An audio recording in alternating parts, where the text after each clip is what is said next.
안녕하세요. 2026학년도 미대 정시. 이걸 앞두고 머리가 좀 복잡한 분들 오늘 정말 잘 오셨습니다. 저희 손엔 지금 2026학년도 미대 정시 요강 정보집이 들려 있는데요. 솔직히 이거 거의 벽돌만 해요. 정보가 너무 많아서 이걸 다 봐야 하나 뭐 해봐야 하나 막막하실 겁니다. 그래서 오늘 저희 목표는 아주 명확합니다. 이 방대한 자료 속에서 길 잃지 않도록 여러분께 꼭 필요한 핵심 정보만 쏙쏙 뽑아드릴게요. 특히 작년하고 달라지는 결정적인 변화들, 이걸 짚어보면서 어떻게 하면 가장 스마트하게 전략을 짤 수 있을지 같이 한번 파헤쳐보겠습니다. 맞습니다. 본격적으로 시작하기 전에 큰 틀부터 한번 잡고 가죠. 다들 아시겠지만 정시는 수시 끝나고 이제 수능 성적하고 실기 점수로 승부하는 부대고요. 가, 나, 다군에 하나씩 총 3번의 기회가 있다는 건 기본 중에 기본이죠. 네, 그 기본 규칙 위에서 펼쳐지는 미대 입시면의 가장 큰 특징은 뭘까요? 자료를 보니까 거의 모든 대학이 한 가지 전형에 집중하는 것 같던데요. 바로 그 지점 때문에 미대 입시가 다른 입시랑 완전히 달라지는 거죠. 전국 미대 정시 모집의 약 80%, 그러니까 열의 8은 실기 실적 위주 전형입니다. 와, 80%나요? 네, 사실상 실기 고시라고 불리는 이유가 다 있거든요. 그래서 수능 성적이 조금 아쉬워도 정말 압도적인 실기력으로 결과를 뒤집는 사례가 매년 나오는 겁니다. 물론 학생부 보는 것도 있긴 한데 등급 간 점수차가 미미해서 큰 변수는 안 되는 경우가 대부분이고요. 듣다 보니까 궁금한 게 생겼는데요.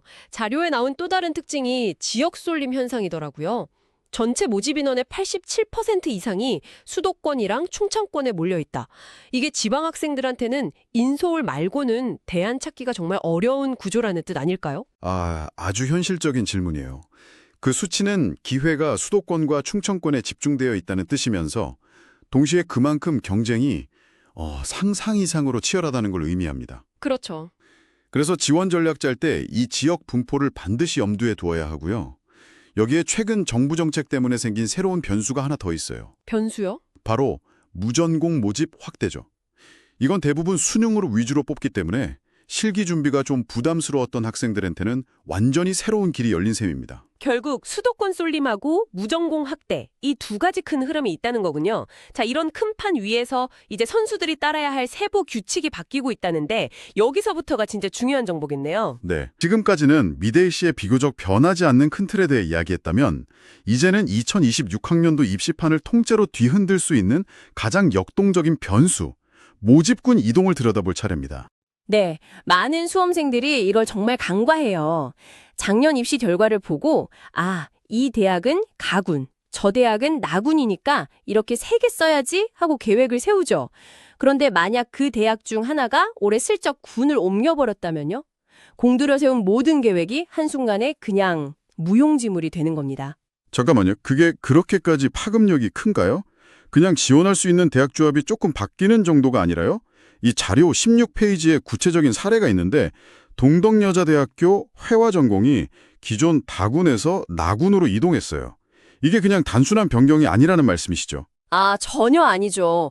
이건 입시판에 던져진 거대한 돌멩이 같은 거예요. 어떤 파장이 일어나는지 한번 같이 시뮬레이션을 해볼까요? 먼저 기존의 나군에서 상위권 대학을 쓰면서 안정적으로 지원할 중위권 대학을 찾던 학생들에게 동덕여대 회화과라는 아주 매력적인 새 카드가 생긴 거죠. 그렇죠. 선택지가 하나 늘었네요. 네, 그럼 이 학생들 중 일부가 동덕여대로 몰릴 거고요. 그 결과 나군의 다른 중위권 대학들의 경쟁률은 예상보다 낮아질 수도 있어요. 반대로 다군에서는 큰일이 났네요. 원래도 쓸만한 대학이 많지 않은 다군에서 동덕여대라는 아주 중요한 선택지가 사라져버린 거잖아요. 바로 그겁니다. 다군에서 동덕여대를 생각했던 학생들은 이제 패닉에 빠져서 다른 대안을 찾아야만 해요. 그럼 그 학생들이 어디로 갈까요? 결국 몇 안 되는 다군의 다른 인기 대학으로 몰리면서 작년에는 아무도 예상치 못했던 대학의 경쟁률과 합격선이 터무니없이 치솟는 현상이 발생할 수 있습니다. 와, 그러니까 동덕여대 회화과 하나가 군을 옮긴 것뿐인데 그 나비 효과가 나군이랑 다군 전체의 지원 심리, 경쟁구도, 합격성까지 전부 바꿔버리는 거군요. 반대로 계명대 디자인학과들은 가군에서 다군으로 대거 이동했고요. 상상해보세요. 다군에서 늘 최상위권이던 학과가 나군으로 가면 기존의 나군 강자들하고 직접 맞붙게 되잖아요. 그렇죠. 그럼 경쟁률부터 합격성까지 전부 다. 모든 게 예측 불가능해지는 거죠. 내가 짜놓은 가나다군 지원조합 전체를 다시 생각해야 할 수도 있습니다. 와, 이건 정말 중요하네요. 목표 대학의 군 변경은 무조건 확인해야겠습니다. 군 이동 말고 아예 전형 방식 자체가 바뀌는 대학들도 있죠. 국민대랑 이화여대 사례가 딱 눈에 띄던데요. 네, 특히 국민대의 변화는 아주 상징적입니다. 예전에는 1단계에서 순용으로 몇 배수를 먼저 걸러내는 단계별 전형이었어요. 맞아요. 일단 수능 성적으로 입장권을 따내야 실기시험이라도 볼 수 있었죠. 그렇죠. 1단계 통과가 정말 중요했죠. 그런데 2026학년도부터는 수능 60%와 실기 40%를 처음부터 합산하는, 아, 일괄 합산 방식? 네, 그걸로 바뀝니다. 잠시만요. 그럼 1단계에서 수능 점수가 조금만 낮아도 기회조차 없던 학생들이 이제는 실기 점수로 만회할 수 있는 길이 열렸다고 봐도 될까요? 정확합니다. 바로 그 점이 핵심이죠. 이제는 처음부터 수능과 실기라는 두 개의 링 위에서 동시에 싸워야 한다는 뜻이에요. 실기 괴물이지만 수능이 약간 아쉬웠던 학생에겐 문이 넓어졌고, 반대로 수능은 자신이 있는데 실기 기복이 있던 학생에겐 더 불리해진 아주 중요한 게임의 룰 변경인 거죠. 한쪽에 올인하는 전략은 훨씬 위험해졌겠네요. 네, 그렇습니다. 와, 이건 거의 뭐 새로운 학과가 하나 생긴 수준의 변화인데요. 이화여대는 아예 새로운 전형을 만들었다면서요? 맞습니다. 기존의 수능 위주 전형은 그대로 두고요. 디자인 학부에 실기 실적 전형을 새로 만들었어요. 이건 1단계에서 수능 100%로 8배수를 뽑은 다음 2단계에서 1단계 성적 40%하고 실기 60%를 합쳐서 최종 선발하는 방식입니다. 2단계 실기 비중이 60%요? 네, 60%입니다. 와, 작년 합격자 수능 점수만 믿고 지원했다가는 정말 큰일 나겠는데요. 이건 완전히 다른 게임이 된 거잖아요. 그렇죠. 그래서 작년 입시 결과는 이 전형에 한해서는 거의 참고 자료가 될 수 없어요. 2단계 실기 비중이 60%란 건 1단계만 통과하면 실기 실력으로 얼마든지 역전이 가능하다는 신호거든요. 아, 반드시 올해 변경된 기준으로 자신의 유불리를 다시 계산해봐야 합니다. 알겠습니다. 그럼 미대 입시의 양대 산맥, 수능과 실기, 이 두 가지를 어떻게 전략적으로 활용해야 할지 좀 더 깊게 들어가 보죠. 특히 수능은 그냥 총점이 높다고 장땡이 아니라고들 하잖아요. 바로 그 점 때문에 많은 학생, 학부모님들이 혼란스러워하시죠. 대학마다 수능 성적을 반영하는 방식이 정말 제각각이거든요. 어떤 과목을 보는지, 과목별 반영 비율은 어떤지, 표준 점수를 쓰는지 100분위를 쓰는지 이런 거에 따라서 내 점수의 가치가 정말 하늘과 땅 차이로 달라질 수 있습니다. 그 점이 정말 헷갈리는 부분 같아요. 표준 점수, 100분위, 용어부터 어려운데 이걸 좀 쉽게 이해할 수 있을까요? 예를 들어 표준 점수는 시험 난이도를 반영한 점수, 100분위는 내 등수, 이렇게 생각하면 좀 편할까요? 네, 아주 좋은 비유입니다. 어려운 시험을 잘 보면 표준 점수가 확 올라가고 100분위는 내가 상위 몇 %인지를 보여주죠. 그래서 국어가 유독 어렵게 나온 해에는 국어 표준 점수를 높게 쳐주는 대학에 지원하는 게 저한테 유리한 겁니다. 아, 그렇군요. 이런 계산 없이 그냥 총점만 보고 원서를 쓰면 내 점수의 가치를 제대로 활용하지 못하는 큰 실수를 할 수 있는 거죠. 내 점수를 가장 비싸게 쳐주는 대학을 찾아야 한다는 거네요. 이런 반영 방식이 바뀐 대학도 있겠죠, 그럼? 물론입니다. 서울여자대학교 실기 전형이 대표적인데요. 작년까지는 국어, 영어, 수학, 탐구 중에서 잘 본 과목 2개를 골라서 각각 50%씩 반영했어요. 네, 50대 50. 근데 올해부터는 상위 3개 영역을 반영하되 1등 과목 40%, 2등 과목 40%, 3등 과목 20%로 차등 반영합니다. 순서대로 가중치를 다르게 두는 거군요. 그럼 특정 한두 과목만 월등히 잘 본 학생보다는 세 과목을 고르게 잘 본 학생이 더 유리해질 수도 있겠네요. 정확합니다. 자기 점수 분포에 따라 유불리가 극명하게 갈리는 구조죠. 그래서 조금 귀찮더라도 지원하려는 대학에 환산 공식에 자기 점수를 직접 넣고 돌려보는 과정, 이게 필수입니다. 아, 정말 중요하겠네요. 네, 이걸 하느냐 안 하느냐가 합격, 불합격을 가를 수도 있어요. 실기고사 내용 자체가 바뀌는 경우도 있다고요? 상명대학교 생활예술 전공의 변화가 좋은 예시가 될 것 같아요. 네, 상명대 생활예술 전공은 기존 기초디자인 과목에서 연필을 이용한 일부 사실적 묘사를 제외한다는 기준을 추가했어요. 그게 뭘 의미하는 거죠? 쉽게 말해서 극사실적인 연필 묘사에 자신이 없던 학생들한테는 희소식일 수 있죠. 아, 반대로 그게 강점이었던 학생은 전략을 수정해야 하고요. 이처럼 목표 대학의 실기고사 내용에 미세한 변화라도 있는지 미리 파악하고 내 준비 방향과 맞는지 점검하는 게 아주 중요합니다. 그럼 이제 미대 입시의 꽃, 실기고사 자체에 대한 전략을 좀 더 깊게 들어가 보죠. 기초 디자인이라는 이름은 같아도 대학마다 다 다르다고요? 바로 그 점이 실기 전략의 시작입니다. 건국대의 기초 디자인하고 서울여대의 기초 디자인은 이름만 같을 뿐이지 출제 형식이나 평가의 주안점이 달라요. 아. 나의 국민대의 기초조용평가나 서울대의 통합실기평가처럼 대학 고유의 시험을 보는 곳은 말할 것도 없죠. 그럼 어떻게 접근해야 할까요? 내가 준비하는 실기 유형 하나로 여러 대학에 다 지원하는 원소스 멀티유즈 같은 전략은 위험하겠네요. 위험할 수 있죠. 그래서 전략은 두 단계로 접근해야 합니다. 네. 첫 번째, 내가 준비하는 실기 유형, 예를 들어 기초 디자인이나 인물 수채화, 이걸 채택하는 대학들의 리스트를 쫙 만듭니다. 네. 리스트를 만들고 그리고 두 번째, 그 리스트에 있는 각 대학의 모집 요강을 통해서 시험 시간, 종이 크기, 재료, 그리고 가장 중요한 평가 목표를 아주 구체적으로 파악해야 합니다. 결국 디테일의 싸움이군요. 그렇습니다.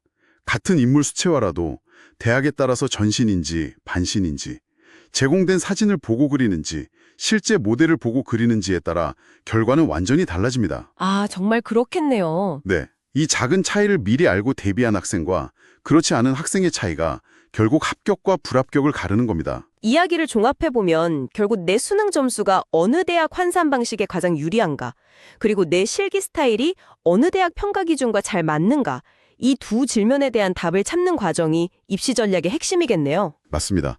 미대 입시는 정보전이자 전략 싸움입니다.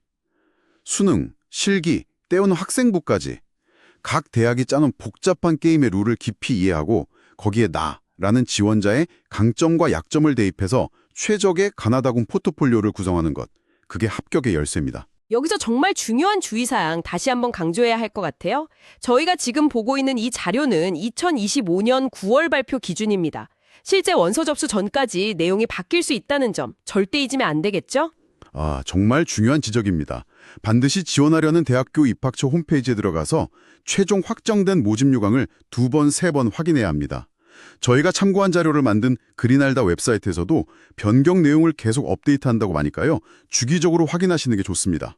그리고 기본적인 지원 규칙도 다시 한번 짚고 넘어가죠. 의외로 이걸 실수하는 경우가 있더라고요. 네, 가장 치명적인 실수는 수시 합격하고 이중 등록이죠.